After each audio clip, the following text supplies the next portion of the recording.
Hi மக்களே வணக்கம். இன்றைக்கி பார்த்தீங்கன்னா, அம்மா சமையல் விறகடுப்பில என்ன ஸ்பெஷல்னு பார்க்கலாம் வாங்க. இன்றைக்கி பாவக்காய் வச்சு ஒரு கசப்பே இல்லாமல் சூப்பரான கிரேவி ரெசிபி தான் பார்க்க போகிறோம். வாங்க அது எப்படி செய்யுதுன்னு பார்க்கலாம். பாவக்காவை எடுத்துகிட்டு அது மேலே இருக்க தோலெல்லாம் நல்லா சீவி எடுத்துக்கோங்க. அப்புறம் சின்ன சின்ன பீஸாக கட் பண்ணிவிட்டு உப்பு, மஞ்சத்தூள், கொஞ்சம் தண்ணி ஊற்றி கொஞ்சம் நேரம் நல்லா வாஷ் பண்ணி எடுத்துக்கோங்க. இப்படி வாஷ் பண்ணுறதுனால கொஞ்சம் கசப்பு தன்மை குறையும்.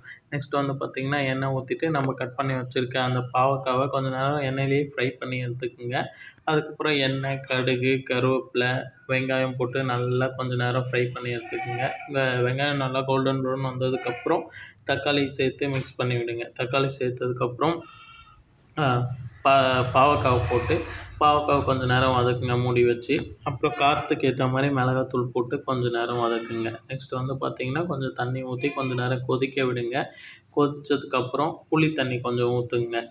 புளி தண்ணி ஊற்றுனதுக்கப்புறம் பாவக்காய் நல்லா வந்துச்சான்னு பார்த்துட்டு ஃபைனலாக நாட்டு சர்க்கரை உங்களுக்கு தேவைன்னா சேர்த்துக்குங்க, இல்லைனா விட்டுருங்க.